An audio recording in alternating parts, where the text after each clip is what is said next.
Welcome to my review of the assertive and graceful, sublime in its handling characteristics yet effortlessly violent with its brutal acceleration, the brand new Ducati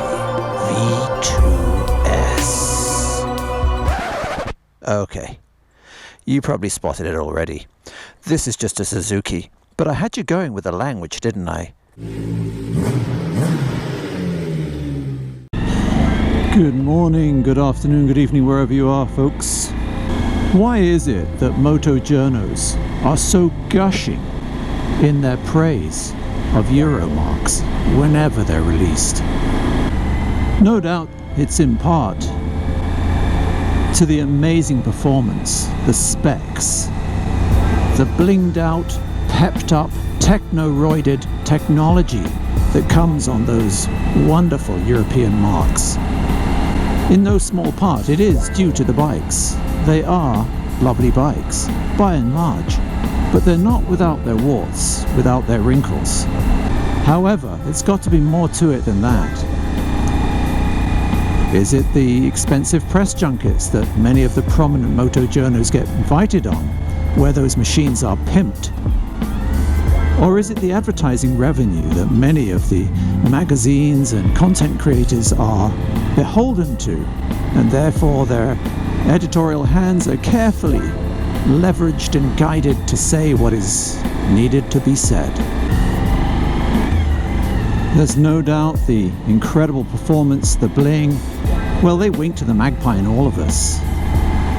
But I argue that most of the high-profile moto journos out there simply use these over-cliched, often repeated, sycophantic adjectives to describe particularly BMWs and Ducatis, because it is something they have always done. The relationship between moto journos and the European marks has developed into a predictable trumpet fanfare of royal proportions whenever Ducati or BMW deign to release another model and dangle it over the sycophantic journos. You can tell what bike is being referred to without actually seeing the mark's name, just by listening to the well-worn and overused phrases and adjectives that we often hear.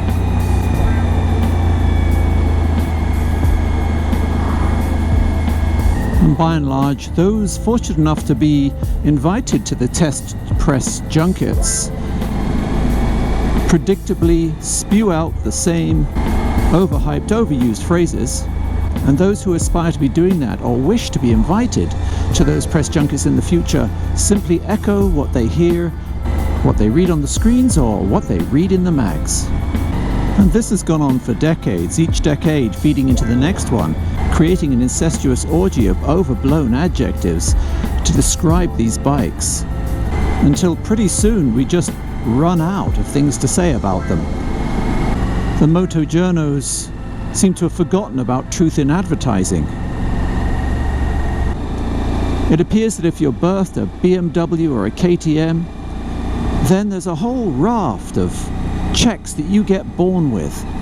You get feathers in your cap as soon as you're born. The silver spoon is there. And unless you're awful, well, your review's going to be good. But if you're a Japanese or non-European make, then you're going to have to earn your stripes. You start with a tabula rasa, nothing, and the reviewer will build you up, or build you up and pop your bubble from there.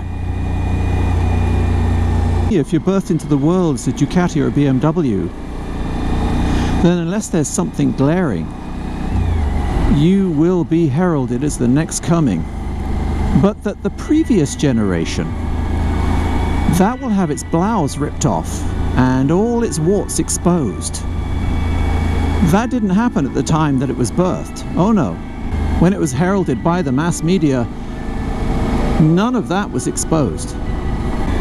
When reviewing the Ducati V4S, two very well-known personalities from a huge YouTube channel based on motorcycles started with the usual platitudes.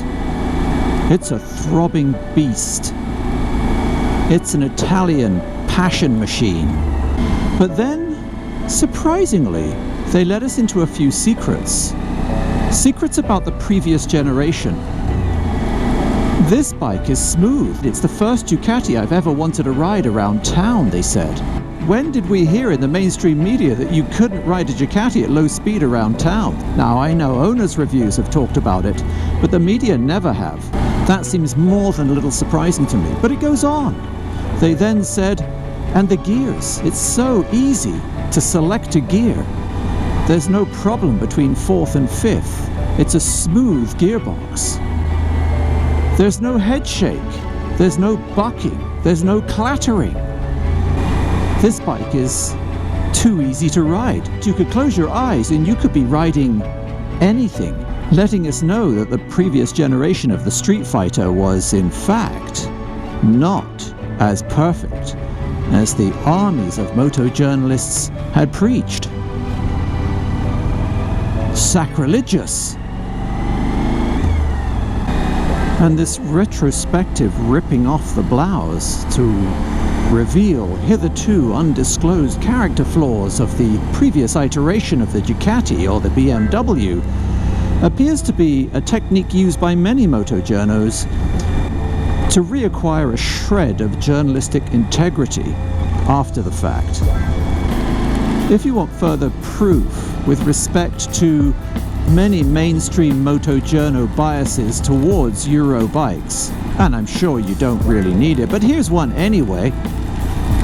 The 2019 EICMA Most Beautiful Bike of the Show Award, as voted by motojournos from around the world and at the show, went to the Ducati V4S. Beautiful? Are you kidding me? Brutal? Powerful? Aggressive? But beautiful. I'm not sure I would have done that. I think there were better candidates for it. Perhaps the 4th place bike, the Honda Fireblade. Perhaps that could have been up there, a little higher. It was only one in front of the V85 TT Tourer by Moto Guzzi, and that thing looks like a duck.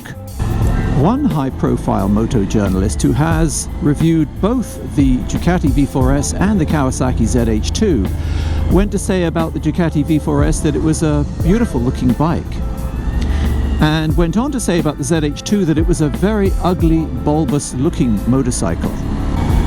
He also knocked marks off the Kawasaki for not having heated grips as standard, but negated to mention that when it came to the Ducati V4, which also does not come standard with heated grips. It makes you wonder what other flaws he's forgetting.